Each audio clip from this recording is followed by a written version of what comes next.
Hello friends. तो हम आपके सामने लेकर आए हैं हिंदी की एक बहुत ही प्रसिद्ध कहानी, गिलहरी और जादुई तालाब। एक जंगल में एक बुलबुल नाम की एक गिलहरी रहती थी। वह बहुत चंचल और उछल कूद करती थी। कई बार जंगल के जानवर उसे समझाते थे कि इतना उछल कूद और शरारत करना ठीक नहीं है, लेकिन वह नहीं मानती थी। उसे यह सब करने में मजा आता था। एक दिन बुलबुल एक पेड़ पर उछल कूद कर रही थी। तभी वहां भोलू भालू आया। बुलबुल कूद कर उसकी पीठ पर बैठ गई।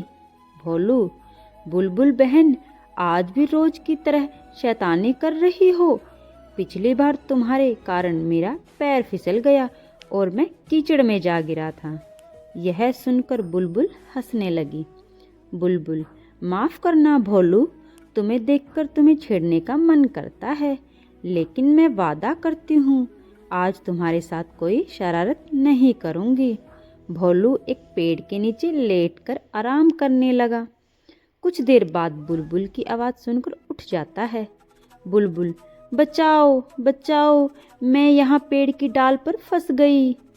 भोलू वहां पहुंचता है तो देखता है बुलबुल अपनी पूंछ के सारे लटकी हुई है, कभी गिर सकती है।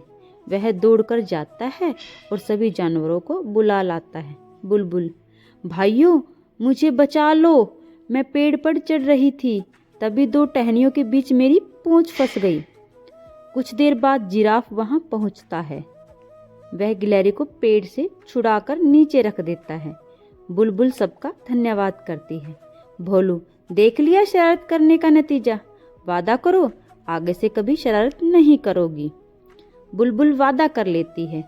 वह 2 दिन चुपचाप अपना खाना खाकर एक पेड़ पर बैठी रहती है, लेकिन उसका मन बहुत उदास था।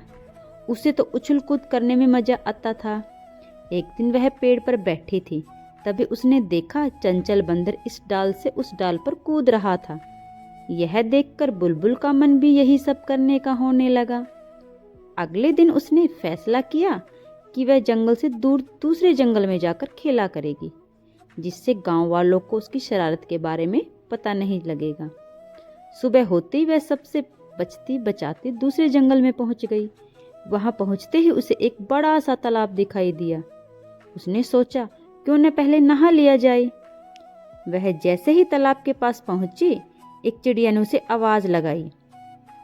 चिड़िया बहन, क्या तुम इस जंगल में नई आई हो? इस तालाब से दूर रहना है, इसमें कोई भी नहाने जाता है उसे शरीर का एक हिस्सा गायब हो जाता है। बुलबुल, वाह, ऐसा कैसे हो सकता है? तुम झूठ मूठ मुझे डरा रही हो। चिड़िया, तुम्हारी मर्जी, मैं तो तुम्हें सावधान कर रही थी। जाओ नहाकर देख लो, पता लग जाएगा। बुलबुल नहीं मानी। उसने तालाब में डुबकी लगा ली। उसे बहुत मजा आया। वह बहुत देर तक तालाब में नहाती रही। जब वह तालाब से बाहर निकली तो चिड़िया उसे देखकर हंसने लगी।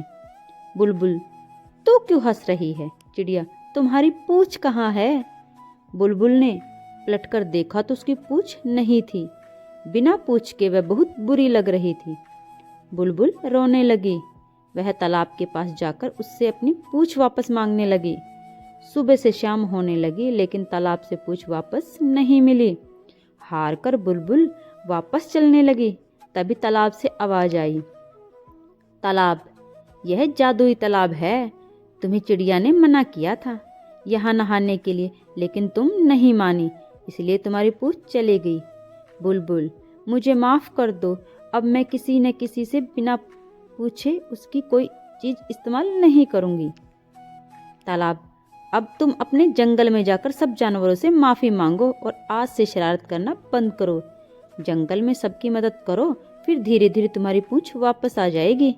बुलबुल जंगल में वापस आ जाती है।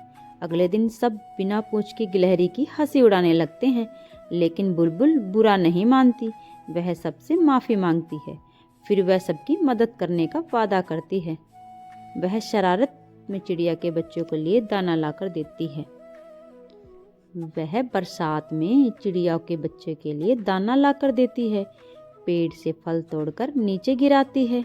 जिससे भोलू भालू उन्हें उठाकर खा सके।